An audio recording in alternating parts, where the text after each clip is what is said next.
Кыргыздар дегеле ар бир инсан адам менен адам көрүшкөндө алгач эле ден соолугун сураган соң эмнени сурайт? Эмне жаңылык дейт экен. Жаңылык бул бир маалыматтын түрү деп билели. Маалыматтын жакшысы дагы, жаманы да бар. Азыркы мезгилде ар бирибиз жаңылыктын булактарын билебиз. Көпчүлүгүбүз балким интернеттен алабыз, кээ бирибиз гезиттерден, кээ бирибиз теледен алабыз. Телени ачсаңыз да, интернет желесин ачсаңыз дагы өкүнүчтүүсү азыркы мезгилде негатив маалымат, терс маалымат, позитивдүү оң маалыматка караганда бир топ көп болуп кетти. Адамдар бир сыйра интернет желесинде Facebook же болбосо WhatsApp'ын ачып, бир сыйра барактап, бир сыйра маалымат окуган соң, көңүлү кандайдыр бир көтөрүңкү маанайда эмес, тескерисинче көңүлү түшүп, балким биздин өлкөдөн чыгып, башка өлкөдө жашагысы да келип калат. Биз эмне кылышыбыз керек? Ал позитивдүү, негативдүү маалыматка кандай мамиле кылышыбыз керек? Бүгүн биз ошону талкуу кылабыз. Негизи жашоодо позитив да, негатив да бар. Бирок коомдо 10 окуя болсо, 10 бир маалымат болсо, анын бирөөсү негатив, калган 9 позитив. Бирок негедир инсан баласы ошол позитивке эмес, негативке көбүрөөк реакция кылып, ошону бат кабыл алганга аракет кылат. Ар бирибиз эле мусулманбыз. Мисалы, менин өкүнгөн жерим ошол негативдүү маалыматты эң көп таркатып, ага көп реакция кылган мусулмандар болуп атат. А бирок мусулмандардын ислам дининдеги негизги философиясы кандай болчу? Курандан мисалы бир мисал алсак, Адам атаны 2 уулу болгон, бири Абыл, бири Кабыл. 2 бир тууган бирин-бири өлтүрүп коет. Бул окуя факт катарында Куранда бар, бирок ал кандай метод менен, кандай ыкма менен өлтүрүлгөнүнөн кабар жок. Ал муунтуп өлтүрүлдүбү, же болбосо жанчылдыбы, же болбосо чөктүбү, эмне болду ал жок. Бирок факт катарында гана бар. Эмне үчүн Куран бизге ал нерсени бербей атат, ыкмасыны? Анткени аны Куранды миңдеген, миллиондеген адамдар күн сайын окуп, эгер ошол нерсе жазылып калганда, мисалы, Кабыл Абылды муунтуп өлтүрдү дегенде, муунтуп деген сөз адамдардын подсознание, аң сезимине отурукташып, адам бир кандайдыр бир форс-мажордук же болбосо экстремалдык абалга учураганда, бирөө менен кармашып, касташып калганда, мушташып калганда, акырын бул жактан подсознаниядан эле рефлекс катарында ошол ыкма келмек. Сен дагы баягы Кабыл Абылды өлтүргөндөй, сен да ошону өлтүр деп. Бирок бизге Куран ал ыкманы бербей атат. Биз бул ыкманы колдонбой атабыз. Биздин мисалы коңшулаш деп эле алыстан алалы, Жапон өлкөсүн алсак, Жапон өлкөсүндө жакшы бир ыкма бар экен. Жапон мектептеринде велосипед менен келген балдардын велосипед тизүүчү атайын аянтчасында бир сүрөт турат. Ал жерде сүрөттүн астына жакшына кылып сөз жазып койгон. Жакшы балдар өзүнүн велосипедтерин ушинтип тизет деп койгон. Жана үстүндө сүрөтү бар, велосипедти жакшына кылып тизип койгон, татына кылып. Экинчи сүрөттө болсо велосипедтер чаржайт, анан астына жазуу жазып койгон. Эгер биз менен сизге, кыргыздарга ошонун астына бир жаз десе сөз, биз жаман балдар велосипедтерин ушинтип тизет деп жазмакпыз. Бирок жапондор акылмандуулук кылып, жаман деген сөздүн өзүн колдонбостон, жакшы эмес балдар велосипедтерин ушинтип тизет деп жазышыптыр. Жаман маалыматты эң көп таркатууда кимдер үлүшү көп десе, психологдор айтат, коомдо эң көп негативдүү маалымат таркаткандар азыркы мезгилде биринчи орунга журналисттер десе, бара-бара социалдык тармактар, Facebook тармагы эң алдына чыгыптыр. Адамдар негативди көп жайылтып, ошого көп реакция кылат экен. Негативди эмне үчүн биз жашырып азайтышыбыз керек, аны көбөйтпөшүбүз керек. Анткени негативди айта берүү адамдарда толеранттуулукту пайда кылат. Толеранттуулук деген бул түшүнүк фармакология, болбосо медицинадан келген. Фармакологияда толеранттуулук эмне дейт? Мисалы бир оорукчан адамга дары сайсаңыз, ошол дарыга болгон каршылыгыны көнүп, акыры ал дарыга реакция бербей калган болсо, ошону толеранттуулук дейт. Бул ошондой кээ бир маалымат, терс маалымат коомго бир реакция берет. Адамдар баары дүрбөлөң болуп, дөбө чачы тик туруп, ошого реакция кылат. Бирок ал окуялар улам көбөйө берсе, адамдар ал нерсеге реакция кылбай калат. Бунун мисалы Кыргызстанда 2,5-3 жыл мурда Bizde жаш Ибрагим аттуу кичинекей баланын үстүнөн бир зомбулук болгон. Ал зомбулукту бүтүн биздин СМИ массалык маалымат каражаттары таркатып, социалдык медиада чоң талкуу болгон. Ошол жылдары орточо статистика 20-30 баладай болсо, мисалы, ал нерсени айта берип, андай учурларды биз жарыялай берип, журналисттер, биз, карапайым эл, азыркы учурда ал факт 3 эсеге көбөйүптүр. Демек биз ага салым кошуп атабыз. Демек биз жамандыктын жайылышына, негативдин жайылышына биз себепчи болуп атабыз. Коомчулугубузда кайсыл жаңылыктар эң көп окулат, эң көп актуалдуу болуп талкууга алынат десе, бир туугандар, же атасы баласына кылган, же балдары ата-энесине кылган зордук, зомбулук, ошондой нерселер эң актуалдуу болуп атат. Аны биз бөлүшүп, өзүбүз билбестен аны WhatsApp'тан балким досторубузга жөнөтүп, же социалдык медиадан аларды бөлүшүп атып, биз ошол жамандыктын жайылышына биз себепчи болуп атабыз. Мисалы, билесиздер, 90-жылдары эски совет заманынан кийин «Бригада» деген кино чыккан, сериал чыккан Россияда. Ал эми бизде боордош казактар «Рекетир» деген кино тартышты.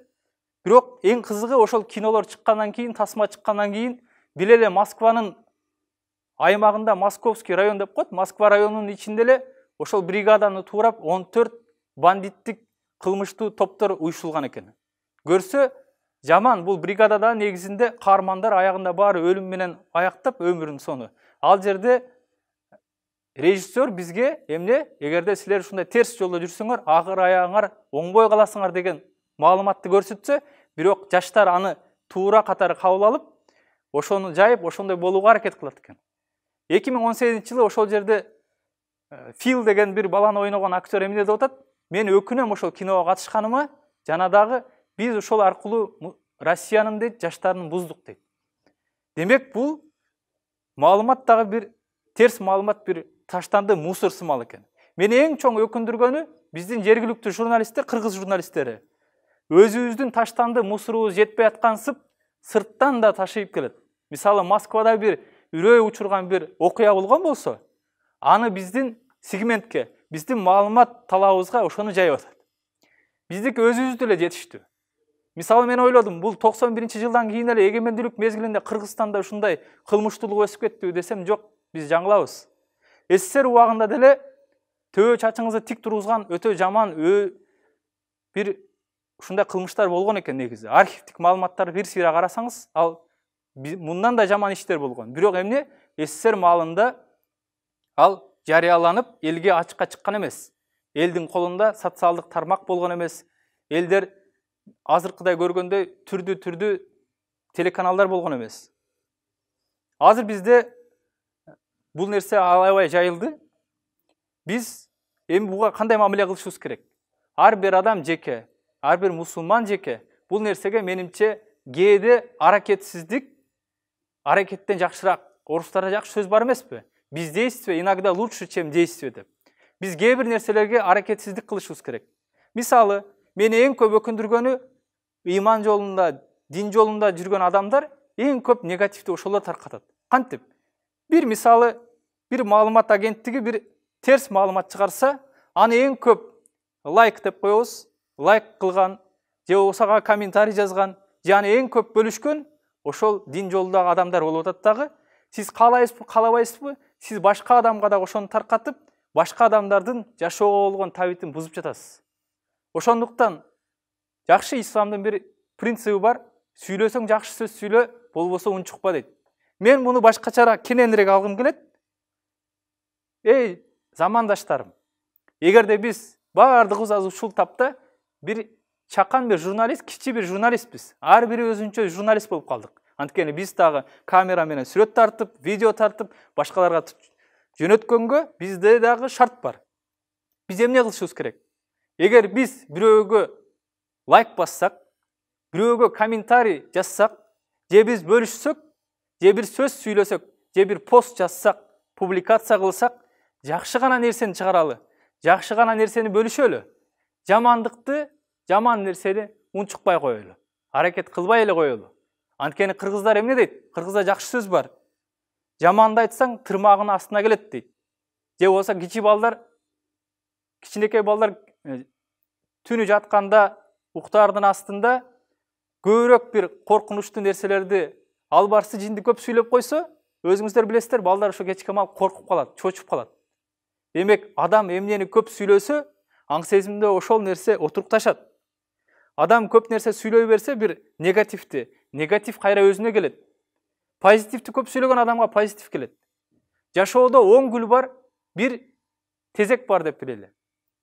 Биздин кээ бир журналисттер, мен жалпылап айтпайм, кээ бир журналисттерибиз бакчанын ичинен, гүл бакчанын ичинен тезек издегендей болуп, коомубузда канча деген татына жакшы иштер болуп атат. Адамдар сүйүнө турган иштер болуп атса, бирок анын арасынан сенсация үчүн терс бир, адаттан сырт бир окуяларды, бир иш-чараларды тартып, ошону жайганга аракет кылат. Орустардын жакшы бир академиги бар, Вернадский деген. Ошол кишинин теориясы боюнча ноосфера, биосфера деген өзүнчө катмар бар. Сиздер баарыңыздар билесиздер, катмар жүрөт, жерди тегеректеген ошол катмар бул өзүнчө өзү менен өзү карым-катнашка келген бир катмар, ноосфера жана биосфера. Ошол теорияга ылайык адамзат эмнени көп сүйлөп, эмнени көп талкууласа, ошол нерсе асманга көтөрүлүп, буну парниковый эффект деп коет илимде. Ошол нерсе көтөрүлөт дагы, кайра жамгыр болуп жаагандай, мисалы жердеги суу буугулга айланып, кайра жамгыр болуп жерге жаагандай эле биздин маалыматтарыбыз асманга көтөрүлүп, кайра өзүбүзгө ошондой болуп жайт.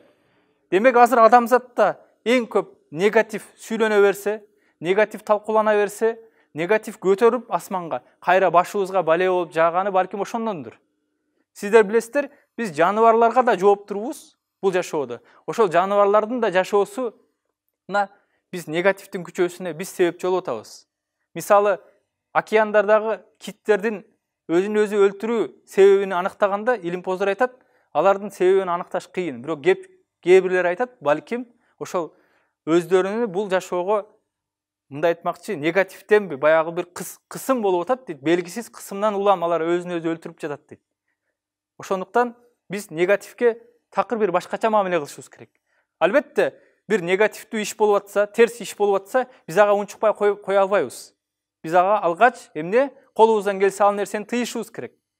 Колубуздан келбесе, аны оозубуз менен кайтаралы. Эгер оозубуз менен кайтара албасак, анда жаман көрүп коелу дагы, биз жакшы иш менен алектенели. Эгер негативдин дарагы бийиктеп, улам күндөн күнгө бийиктеп жатса, биз анын балта менен негативдин дарагын чапканга аракет кылбай эле коелу. Биз позитивдүү, жакшы, оң нерсенин дарагын мөмөсүн эгип, көчөтүн тигип, ошого суу куюп, ошону ар дайым бийиктеткенге аракет кылалы. Акыркы сөзүмдө мен жалпы элибизди ушул нерсеге чакырам. Дагы бир жолу кайталайм, биз ар дайым бир нерсе бөлүшсөк, бирөөгө бир жаңылык жөнөтсөк, досторубузга өз ара социалдык медиада жакшы гана нерсени бөлүшүп, жакшы сөз сүйлөп, жакшы нерсени жазганга аракет кылалы. Жамандык өзүнөн өзү жок болсун. Кыргыздын жакшы сөзүн дагы бир ушул жерге кыстарып кетким келет. Жакшылыкты айтып жаялы, ал эми жамандыкты айтпай эле жоелу. Кудай Таала бизди баарыбызды жакшылыктын ачкычы кылып, ал эми жамандыктын кулпусу кылсын.